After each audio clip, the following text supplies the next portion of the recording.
Lewis method. Okay, now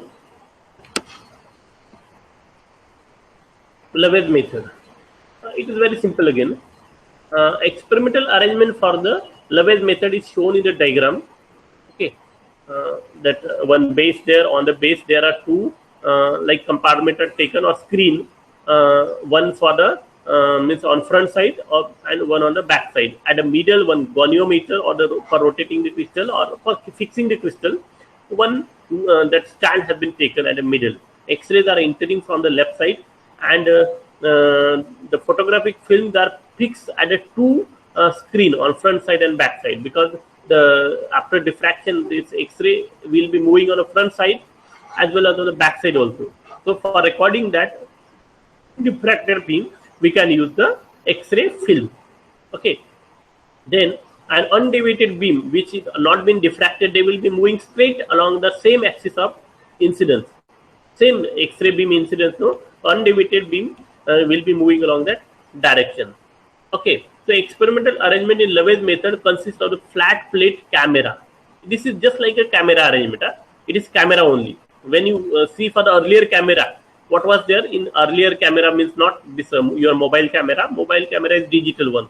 Earlier camera where the Kodak or something you must have heard about, but this camera, that kind of camera are being outdated since last 10 years. Nobody is using, because after that even we don't have mobile. No, that time also some digital camera were used.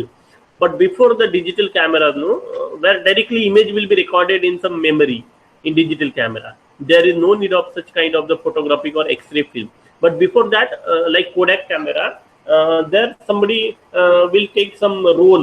Roll was used in the camera, and that roll contains some X-ray film.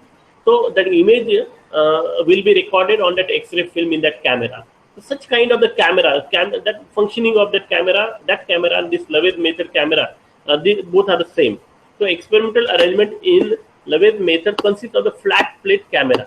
Two flat plates are taken containing the collimator with a fine hole to obtain the very fine beam of the X-ray.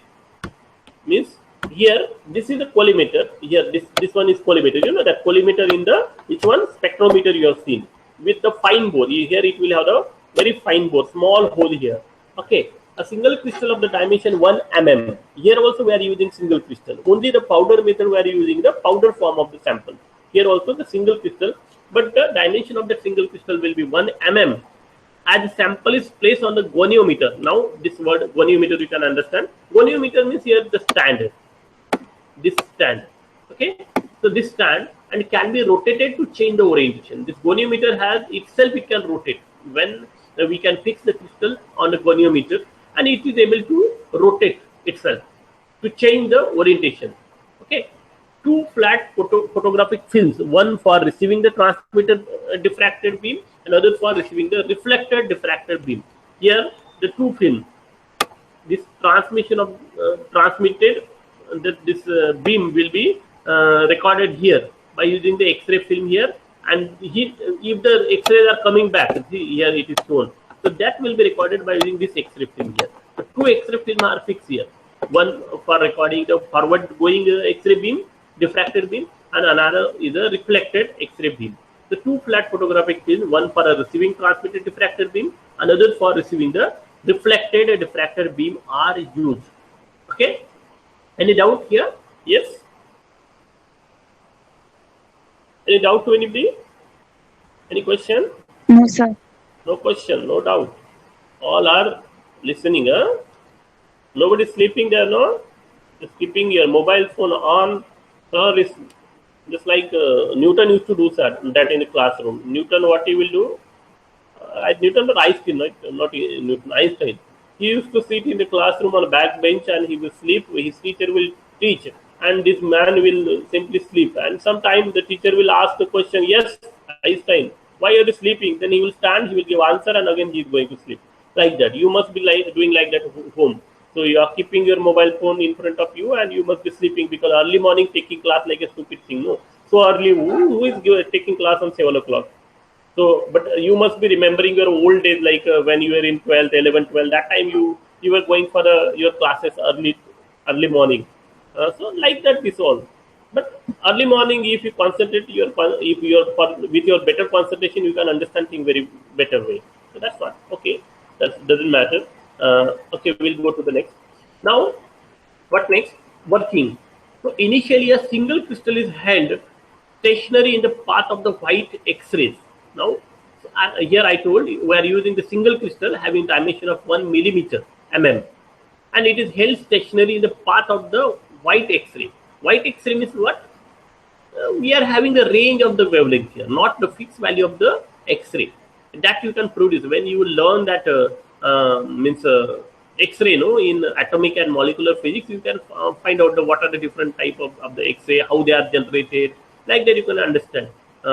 Like soft X-rays are there, hard X-rays are there. What are the two kind of the X-rays, and how what are the different methods? That all you can understand. So we are using here not a fixed value of the wavelength of the X-ray, but variable. White means that doesn't matter that you will have the wavelength range from 4,000 to 8,000. That is not the case here. In the same range of X-ray, very less range. So you are using that white X-ray to be incident. Your wavelength lambda is variable here. You are having the lambda variable by fixing the theta value.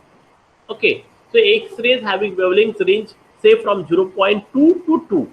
So here 0.2 angstrom unit to 2 angstrom unit. Okay, that range of the wavelength will be utilized.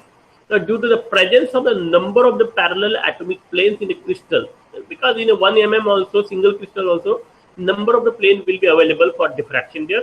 So diffraction is possible for certain values of lambda and d, which satisfy the Bragg's law again. Here, though we have the number of the plane, in 1 mm itself, you can find the thousands or the lakhs of the plane which are coming in the path of the X-ray.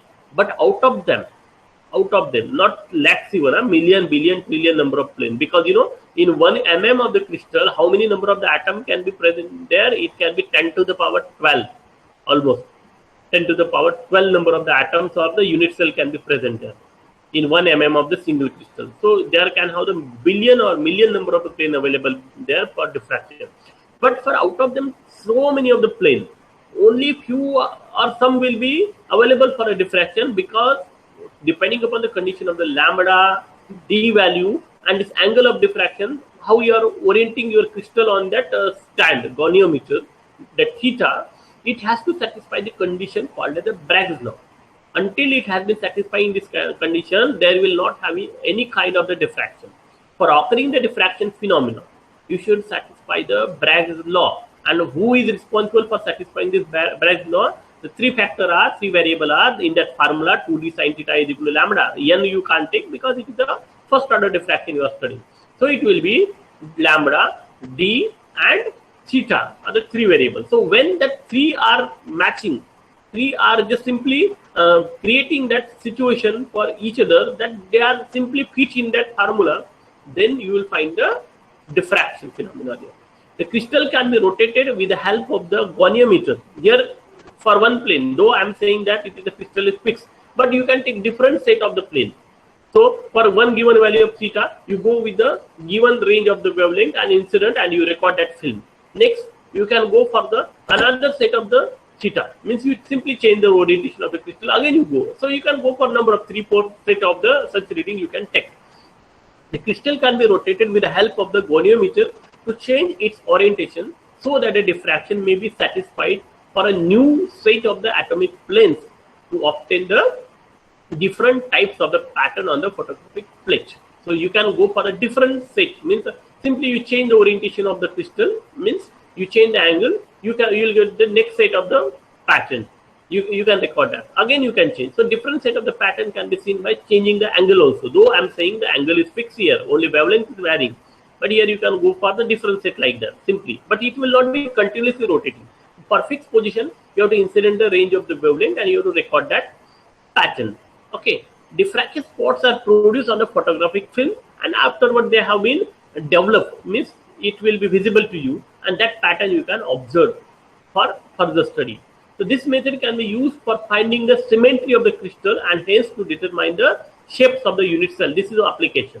What kind of the shape means, or what kind of the trigonometry there inside the crystal, like unit cell trigonometry. So that you can study by using this method, and also the symmetry. What kind of the symmetry is there?